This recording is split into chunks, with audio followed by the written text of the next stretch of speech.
ఆ 4 పథకాలను అట్టహాసంగా ప్రకటించారు. ఓ డేట్ ని కూడా ఫిక్స్ చేశారు.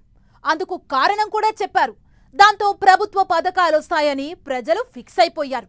డెడ్లైన్ డేట్ దాటిపోయింది. ఏ పథకం అమలు కావట్లేదని ప్రతిపక్షం గగ్గోలు పెడుతోంది. గ్రామ సభల్లో రచ్చ జరిగింది. ఇదంతా చూస్తే కాంగ్రెస్ నేతలకు ఏదో తేడా కొడుతుందని సీన్ అనిపిస్తోందంట. ఇలా ఎందుకు జరిగింది? ప్లానింగ్ లో ఎక్కడ తేడా కొట్టింది?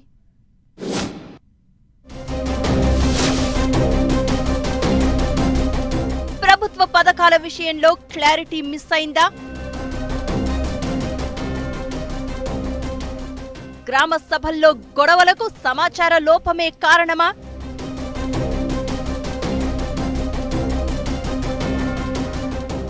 రాష్ట్ర వ్యాప్తంగా సర్వే చేసిన అర్హుల లెక్క తేలలేదా?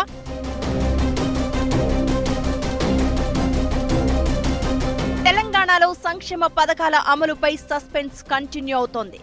ఎన్నికల హామీ ప్రకారం రైతు భరోసా, ఇందిరమ్మ ఆత్మీయ భరోసా, ఇందిరమ్మ ఇళ్లు, రేషన్ కార్డుల పంపిణీని జనవరి 26 నుంచి అట్టహాసంగా ప్రారంభించింది కాంగ్రెస్ సర్కార్. రైతు భరోసా, ఇందిరమ్మ ఆత్మీయ భరోసా పథకాలకు సంబంధించిన డబ్బులను అన్నదాతల అకౌంట్లలో జమ చేసింది. అయితే రాష్ట్ర వ్యాప్తంగా మండలానికో గ్రామాన్ని యూనిట్ గా తీసుకుని రైతు భరోసా సొమ్మును విడుదల చేశారు. ఎకరానికి 6,000 చొప్పున రాష్ట్ర వ్యాప్తంగా 4,41,911 మంది రైతుల బ్యాంకుల అకౌంట్లలో 593 కోట్లు జమ చేశారు. ఇదే క్రమంలో భూమి లేని వ్యవసాయ కూలీలకు ఇందిరమ్మ ఆత్మీయ భరోసా పథకం కింద దాదాపు 10 కోట్లను కూడా లబ్ధిదారుల అకౌంట్లలో వేశారు. ఇంతవరకు బాగానే ఉన్న అసలు సమస్య ఇక్కడే మొదలైంది. జనవరి 26 నుంచి 4 పథకాలను ప్రారంభిస్తున్నట్లు సీఎం రేవంత్ రెడ్డితో సహా మంత్రులు ప్రకటించడంతో ప్రజలు బోలెడు ఆశలు పెట్టుకున్నారు. కానీ ఈ నెల 27న కేవలం మండలానికి, ఒక గ్రామానికి చెందిన లబ్ధిదారులకు మాత్రమే రైతు భరోసా, ఇందిరమ్మ ఆత్మీయ భరోసా, ఇందిరమ్మ ఇళ్ల పథకాన్ని అమలు చేయడంతో మిగతా వారు అయోమయంలో పడిపోయారు. తమకు ఎప్పుడు ఈ పథకాలను అందిస్తారని ఆందోళన వ్యక్తం చేస్తున్నారు.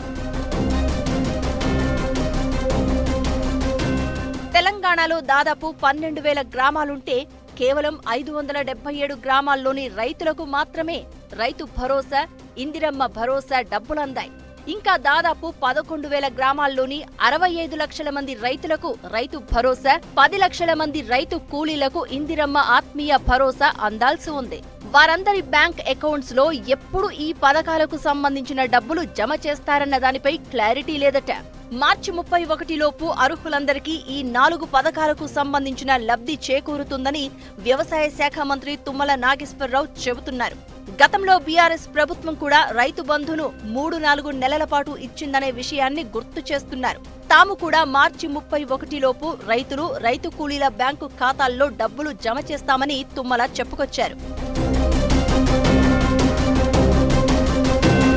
ప్రభుత్వం ఈ విషయాన్ని ఈ నెల 26న ఈ 4 పథకాలను ప్రారంభించే కంటే ముందే చెప్పాల్సి ఉండిందన్న అభిప్రాయం వ్యక్తమవుతోంది. జనవరి 26 నుండి 4 పథకాలు అమలు చేస్తామని చెప్పడంతో రైతు భరోసా కోసం అన్నదాతలంతా ఎంతో ఆశగా ఎదురు చూశారు.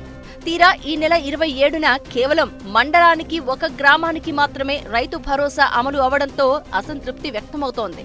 తర్వాత రోజైనా మిగతా వారికి రైతు భరోసా అందుతుందని భావించినా మళ్లీ నిరాశ ఎదురైంది. మిగతా వారికి ఇప్పుడే కాదు, మార్చి 31 వరకు దశల వారీగా రైతు భరోసా, ఇందిరమ్మ ఆత్మీయ భరోసా ఇస్తామని చెప్పడంతో రైతులు నిరాశ చెందుతున్నారు. ఓవైపు రైతులు ఆందోళన వ్యక్తం చేస్తూ ఉంటే, మరోవైపు ప్రతిపక్షాలు కాంగ్రెస్ ప్రభుత్వంపై విమర్శలు ఎక్కుపెట్టాయి. ఇలా మార్చి 31 వరకు దశల వారీగా ఈ పథకాలను అమలు చేస్తామని ముందే ప్రకటించి ఉంటే ఈ గందరగోళ పరిస్థితి వచ్చేది కాదన్న టాక్ వినిపిస్తోంది. మరి ఈ పథకాల అమలు విషయంలో రేవంత్ సర్కారుకు క్లారిటీ లేదా? లేకపోతే పక్కా ప్రణాళిక రూపొందించలేదా? సమన్వయ లోపమా అన్నదే ఇప్పుడు చర్చనీయాంశమవుతోంది.